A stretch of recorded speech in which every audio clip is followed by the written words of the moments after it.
সন্ন্যাস নাই। বলে যে 3 আশ্রমের পরে আছে। আমি বলি সবার কাছে, তাহলে তো মানুষগুলো বুঝে যায় আমার সন্ন্যাস নিয়ে আর কেউ কথা বলে না কোনো সময়। তুমি মাঝখানের থেকে খানিকটা আইনে আরো সমস্যা আছে কি জানেন? শোনে, আমাকে সন্ন্যাস নিতে হবে। কেন নিতে হবে? না নিলে উপায় নাই। আমাকে সন্ন্যাস নিতে হবে, অন্তর দিয়ে দেখুন ভেবে। কেন সন্ন্যাস নিতে হবে? কারণ আমি পূর্ণ প্রতিজ্ঞাবদ্ধ।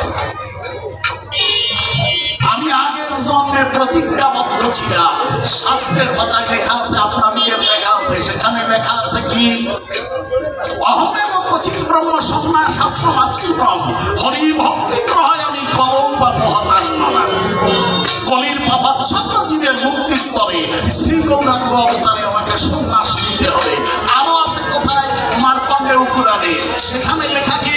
গোলকঞ্চ পরিত্যাজ্য লোকানাং প্রাণ কারণা কলৌ গৌরাঙ্গ রূপে ললিনা লাভন বিগ্রহ হরি ভক্তি প্রদানার্থং ভগবান নন্দনন্দন ভক্তবেশ। আমার আগের জন্মের প্রতিজ্ঞাবদ্ধ। আমি বলি সবার কাছে, এই জন্য আমার সন্ন্যাস নিতে হবে। আরো ডাক দিয়ে বলেছে মুসলমানের বলে সন্ন্যাস নাই। আরো বলছে তাই মুসলমানের বলে সন্ন্যাস নাই। সত্যি তো না। বেবরাদ্দে কারে কয়টা বুঝেছেন? মুসলমানের সন্ন্যাস নাই, এটা তো সত্যি কথা। মুসলমানের আছে ফকির, তারা সন্ন্যাস নেবে কোন কায়দায়? ভাষা বলছে হারামজাদা। মুসলমানের আছে ফকিরি, তারা সন্ন্যাস নেবে কোন কায়দায়? আমি তো তাই বুঝলাম। আমি বলি সবার কাছে, মুসলমানের সন্ন্যাস নেয় না নেয় ফকিরি, এমন প্রমাণ যথেষ্ট আছে, যথেষ্ট আছে এই জগতে। কি বলবো সবার কাছে? এমন ফকিরও জগতে আছে, আপনারা অনেকে দেখা আছে। একটা জায়গার নাম শুনেছেন মুসলমান ভাই? সে জায়গাটার নাম হচ্ছে দামেস্ক শহরে মালিক দিনার দামেস্কি। এই জায়গাটার নাম শুনেছেন? দাদা শুনছেন? মালিক দিনার দামেস্কি। সভাতে জানানো ভালো, যখন বড় পীর সাহেব, বড় পীর সাহেবের নাম কি? আব্দুল কাদের জিলানী। আব্দুল কাদের জিলানী কিন্তু নামে কেউ সেরবে? আমার যদি অন্য নামে, আমার একটা অন্য নাম আছে, সে নামে কেউ সেরবে? সহজ ভাষায় যেটা চেনা যায়, উনি কেন বড় পীর সাহেব হলেন? কিভাবে বলেন? আমি বলি, নূরে মোহাম্মদী পায়ের ছাপ তার পিঠে। আপনিও জানেন কিন্তু নূরে মোহাম্মদী পায়ের ছাপ তার পিঠে। আমি বলি সবার নিকটে, এই জন্য তিনি বড় পীর। হযরত আব্দুল কাদের জিলানী। পিতার নাম কি? আবু সালে জঙ্গে মুসা। মায়ের নাম উলমুল খায়ের ফাতেমা। আমি বলি সবার কাছে, তাহলে দেখেন, এই যে বড় পীর সাহেব যখন দামেস্ক নগরে এসেছে, আপনাদের পরিবর্তন না, উনি যখন জিকির করতেন, সেই জিকিরের সময় মনে হতো আকারলতা স্থূলতার জন্য জিকির করছে আল্লাহ নামে। আল্লাহ আল্লাহ আল্লাহ বলে যখন জিকির দিতেন, এমন সুললিত কণ্ঠ, ওই কণ্ঠে মানুষগুলো পাগল হয়ে যেত। সবাই মাথা তোলাতো, মানে জ্ঞানেও তোলাতো, অজ্ঞানেও তোলাতো। সারাদিন ধরে মানুষগুলো যেত ওনার ধারে, শুনবেন যত জ্ঞানী নয়। আবার কেউ কেউ দিনের বেলায় আসতো ফিরে, কেউ রাত 10টার সময় ফিরে আসতো। আর ঠিক সন্ধ্যাবেলায় কয়েকজন যেত ওনার কাছে, তারা সারা রাত থাকতো, ভোরে ফিরে আসতো। এরা কারা? এরা সব পাগল। এর মধ্যে মালিক ফকির নাম করে এক ফকির ছিল, সভাতে জানানো ভালো, আপনারা করবেন শ্রবণ। মালিক ফকির যখন প্রতিদিন সন্ধ্যায় যায়, পথে যেতে ওই জায়গাতে একটা নদী পার হয়। নদীর মাঝি আজকে করলো বর্ণনা, শোনো মালিক, তুমি প্রতিদিন বিনা অর্থে পার হয়ে যাও, আজকে হবে না। আজকে আমাকে দিনার দিতে হবে। দামেস্কের টাকার নাম কি? দিনার। আমাদের টাকার নাম কি? টাকা। বিদেশের টাকার নাম কি? মানি। ভারতের টাকার নাম কি? রুপি। আর ওইখানের টাকার নাম হচ্ছে দিনার। আজকে দিনার দিতে হবে। তুমি অনেকদিন শুধু শুধু পার হয়ে গেছো মিথ্যা। মালিক ফকির কথা কয় না, আপনাদিকে পরিবর্তন না। আস্তে আস্তে পার হয়ে ওই নদীর উপর দিয়ে যখন ওই পাশ দিয়ে নেমে যায়, পিছন থেকে টেনে ধরছে মাঝি। সেই সময় আমি বলি সবার কাছে, মাঝি যখন টেনে ধরেছে, মালিক ফিরে বলছে কি কি বলছে? সবাতে জানানো ভালো। অমনি মালিক ফকিরকে ডাক দিয়ে মাঝি বলতে লাগলো, আজকে দিনার চাই। মালিক বলছে তাই? ও ভাই বিশ্বাস করো, আমার কাছে কোনো দিনার নাই, তবে একটা জিনিস আছে, আমি বলি তোমার কাছে তুমি নিতে পারো। যে দেখো, এক খন্ড বস্ত্র দিয়ে শুধু আমার লজ্জার স্থান ঢাকা। মালিক ফকিরের পরায় কি? এক খন্ড বস্ত্র। আমি বলি সবার কাছে, আর সব আমার জীবনে ঘুষে গেছে, শুধু এক খন্ড বস্ত্র আছে। তাই বলি তোমার কাছে তুমি আমার কথা নাও। যদি আল্লাহ নাম শুনতে চাও, আমি তোমাকে শুনবো। আমি 100 বার আল্লাহ নাম করি। দিনার তো জগতে অনেক পাও, কিন্তু এই আল্লাহ নাম কি কোনোদিন শুনেছো কারণ কি? হয়তো শুনেছো, কাজে চলেছ তাই শুনেছো, একটুখানি বসে তো শোনো নাই। আমি বলি সবার কাছে এই কথা যখন মালিক ফকির বলেছে, মাঝি করে বর্ণনা সব। আজকে আমাকে দিনার দিতে হবে, আমি টাকা নেব না। আজকে আমাকে দিনার দিতে হবে, আমি আল্লাহ নাম শুনবো না। বলে আমি 1000 বার শোনাবো আল্লাহ নাম। আমি বলি তোমার নিকটে, ও ভাই শুনে দেখো, নিচে বলার চেয়ে পরের মুখে শোনা যে কত মিঠে, তা মন দিয়ে শুনলে মানুষ বুঝতে পারে মিথ্যা নয়। নিচে বলার চেয়ে শোনা যে কত মিষ্টি আল্লাহ নাম, তা আমি তোমাকে শোনাই যাই। আমার যতটুকু সাধ্য আছে আমি বলি তোমার কাছে, আমি গিয়ে মনের হর্ষে 1000 বার আল্লাহ গাই। কয় যে না হবে না, বলে 1,00,000 বার গাইব আল্লাহ। সবাতে জানানো ভালো। মাঝির রাগ হলো, কয় ফকিরের বাচ্চা ফকির বলে থাপ্পড় দিল।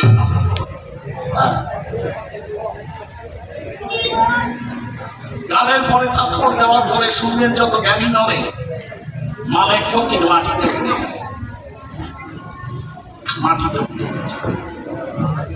পড়ে গিয়ে বলছে, আল্লাহ আস্তে, ওর সাধ্য কি আমারে মারে। মালিক ফকির বলছে, ওর সাধ্য কি মাছি আমারে মারে। এ মার তুমি নেবেছ, কারণ তোমার ইশারাতে তিনটি গাছের একটা পাতা। আমি বলি তোমার কাছাকাছি, আমি ওর মারের মধ্যে তোমার স্পর্শ পেয়েছি। পাগল কি বলবেন পাগলকে দেখে? সবাতে জানানো ভালো। মালিক ফকির মার খেয়ে বলছে, আল্লাহ তুমি মেরেছো, তবে কথা নিও আল্লাহ, আমাকে মেরেছো ক্ষতি নাই। খুলে বলি তোমার চাই, আমাকে একটু শৈবার, একটুখানি শৈবার। আমি বলি সবার কাছে, মাঝি আবার হাত ধরিয়ে ডাক দিয়ে বলছে, পাগলের ধারে, ফকিরের বাচ্চা ফকির, তুই আবার কথা বলিস। সেই জ্বর উঁচু করে সঙ্গে সঙ্গে গায়ে দিয়ে আবার বলছে, ও মাঝি, কাকে তুমি ফকিরের বাচ্চা ফকির বলছো বলো দেখি। আমি গায়ে দিয়ে আছি, বলছে আমার আল্লাহ ব্যবসা। কাকে বলছো ফকিরের বাচ্চা ফকির? সব ছেড়ে যে আল্লাহ ধরে, আল্লাহ কি তার ছাড়তে পারে? কোনদিন সম্ভব নয়। সংসারের সকল কিছু মুছে গেছে, আমি বলি তোমার কাছে, কিন্তু আল্লাহ নামটা মুখে আছে। তাই আমি আল্লাহ তার মতো হয়ে যাই। সে যা করে আমি তাই করি। যে দেখো কতগুলো দিনারের প্রয়োজন, টাকা। নদীতে লক্ষ লক্ষ ছোট ছোট ঢেউ উঠেছিল। সবাতে জানানো ভালো, ওই ঢেউগুলো উঠছে, তরঙ্গের পরে তরঙ্গ ভাঙছে। নদীর মুখে তাকিয়ে দেখে, আমি বলি সবাকে, প্রত্যেকটা ঢেউয়ের মাথায় একটা করে দিনার মুখে নিয়ে ছোট্ট মাছ ভেসে উঠেছে। কোটি কোটি দিনার নদী, কোটি কোটি দিনার নদী। সবাতে জানানো ভালো, মাঝি অবাক হয়েছে। মালিক ভয় না, আল্লাহ বলছে গায়বী আওয়াজে, আমি বলি সবার মাঝে, ডাক দিয়ে বলছে তাই শোনো আমি তোমাদের শুধাই। কি তোমার এই শুধাই মাঝে যতগুলো দিনারের প্রয়োজন নিয়ে নাও, কিন্তু আমার ভক্ত যতটুকু ব্যথা পেয়েছে তা বুঝাও না হলে তোমার ক্ষমা। সেদিন থেকে ওই জায়গাটার নাম হলো মালিক দিনার দামেস্ক। ওই খেয়াঘাটের নাম হয়েছে যে আজও খেয়াঘাটটা আছে, ওর নাম হয়ে গেছে মালিক দিনার দামেস্ক। মুসলমানে ফকিরি নেবে, তারা তো সন্ন্যাস নেবে না। ভাষার একটা তাৎপর্য আছে না, ব্যবধান আছে না। আমি বলি সবার কাছে, আমরা হিন্দুরা যা খাই চল, মুসলমানে খাই কি? আমরা কই দিদি আমার মানে, মুসলমানে কি কয়? আমরা কই জল, তারা কয় পানি। আমরা কই দিদিমা, তারা কয় নানি। আমরা কই বন্ধু, তারা কয় দোস্ত। আমরা কই মাংস, তারা কয় গোস্ত, ভালো করে বস্ত। তো নিচের গাঠে গোস্ত। আমরা কই লাল, তারা কয় কদু। বসে হই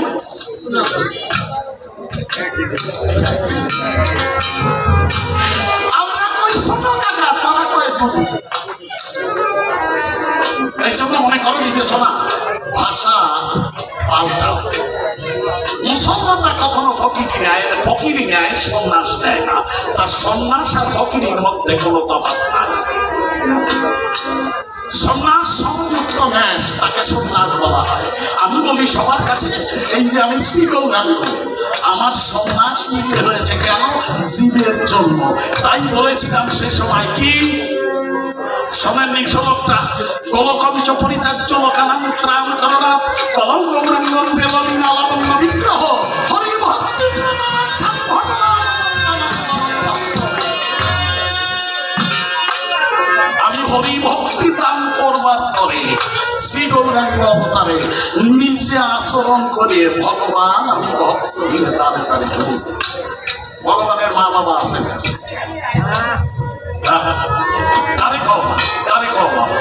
ভগবানের আমার মা বাবাকে আমি বলি কাব্য সবাই যুগে যুগে আমার আসতে হয়। আমি আত্মমায়াকে কেন্দ্র করে যুগে যুগে এই জগতের পরে আসিয়া চাই। আমার কোনো মা বাবা নাই। সচিমা আমার মা, ও তো অভিনয় করছি মা। আপনাদের আছে জানা অভিনয় শোনেননি? আমি কিন্তু এই কবি গাওয়ার আগে 7 বছর যাত্রার নায়ক ছিলাম। সে সময় অভিনয় করেছি, 7 বছর যাত্রার নায়ক ছিলাম এই বাংলাদেশে। ওই যে আপনাদের স্বপন কুমার পূর্ণিমা ব্যানার্জি, ওদের সাইডে অভিনয় করেছি, অনেকে দেখেছে হয়তো আমাকে। এখন স্টেজে দাঁড়াইয়ে আমার একজন মা এসে, তার বাড়ি হচ্ছে চিটাগাং। স্টেজে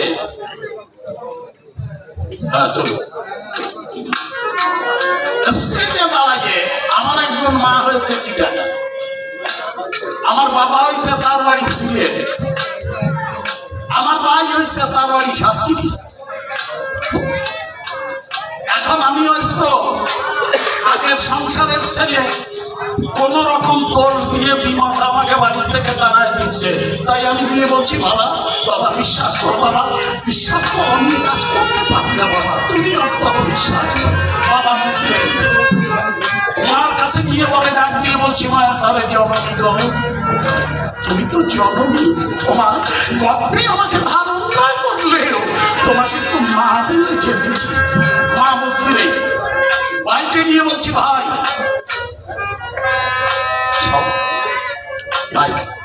মনে পড়ে ছোটবেলায় তোকে কত কিছু অন্যায় করি আমি ঘুরেছি, তুই বিশ্বাস কর ভাই আমি এমন কাজ করতে পারি না। ভাই মন ফিরেছে, আমি কাঁদতে কাঁদতে, না আমার কথা কেউ বিশ্বাস করবে না, আমি প্রস্থান করি, তাই না? গ্রিন রুমে যাইয়া আসে চলেছে, চোখে জল মুখে আসে। কেন? মানুষগুলো তো কাঁদতেছে, আমার অভিনয় থেকে, কিন্তু ওর ওই যেটারে মা করছি ওটা আমার মাও না, যেটারে বাবা করছি ওটা আমার বাবাও না। আর সত্যিকারে আমার কিছু হয়নি, কিন্তু মানুষ কান্দিছে কেন আমার অভিনয় দেখে। ভাই সত্যি কথা কবো, একটা সত্যি কথা কবো, আমরা স্বামী স্ত্রী দুইজন কিন্তু যাত্রায় ছিলাম। একদিন দৈবক্রমে আমার বউই আমার মা গতি কইছিলাম, আর বাস্তব কইছে আর সোজাসুজি মা কইছিলাম, তাই সে কি আমার মা কিভাবে কইছিলাম। সেদিন অভিনয় করছি ব্রহ্মপুত্র বিশ্ব, আমি বিশ্ব, আর আমার বউ সাজিছে অম্বা, হয় না? সেদিন আমার বউ নায়িকা অম্বা আর আমি বিশ্ব, তিন কন্যা হরণ করে এনে বীর্য শুকায় আমার ছোট বাচ্চারে বিয়ে দিয়েছি। আসলে বড়টা বেকায় বইছে, আমি ওরে স্বামী রূপে গ্রহণ করবো না। আমার মা সত্যবতীকে ডাক দিয়ে বলছে, মা আমি আপনার পুত্র দেবব্রত বিশ্বকে স্বামী রূপে চাই। আমার মা বলছে, আমি রাক্ষসী হয়ে দেবব্রত রহিকে সুখ আমি খেয়ে ফেলেছি, তবু আমি ছেলেকে ধর্মভ্রষ্ট হতে বলতে পারবো না। তাই আমার মা চলে গেছে, আমি বলতেছি কি আসতে আমিও যাই। পিছন থেকে বলছে, কোথায় যাও পুরুষ প্রধান, যে দেখো মোর পানে নহিয়া কাটনা। আমি তাকায় দেখে বলছি, না না না না না, ঠিক আছে ঠিক আছে, জীবনের সর ওই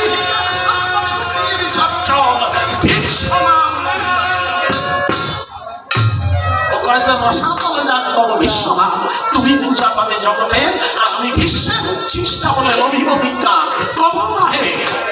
আমি বললাম, আম্মা ভগিনী কোন কষ্ট, যে না ওইটাকে বলিব না, আমি ভগিনী, আমি বিচিত্র বিচ্ছেদ, তুমি মোর প্রিয়তম স্বামী। আমি বললাম, স্তব্ধ হও না, মৃত্যু দেবতা বন্ধ বাসনা, আজকে হতে তুমি জননী আমার, জননীর পথে পুজিয়া তোমায় জানাই নমস্কার। তোমার আমার মাঝে লুপ্ত হোক মহৎকার। আমার বৌরি মা কয়ে তুই আসলাম, সে আমার মা।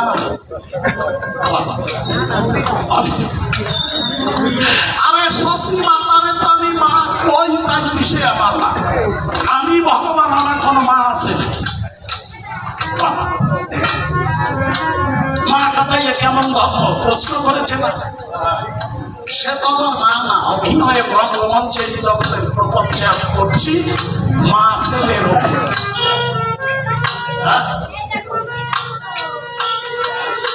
আর একটা গান গাই না, কোনো কোনো গান না গালি আবার তা। এরপরে আসবে আমি আমার বউটার কথা কব, কেন বউ নিয়ে যাস। তার আগে একটা গান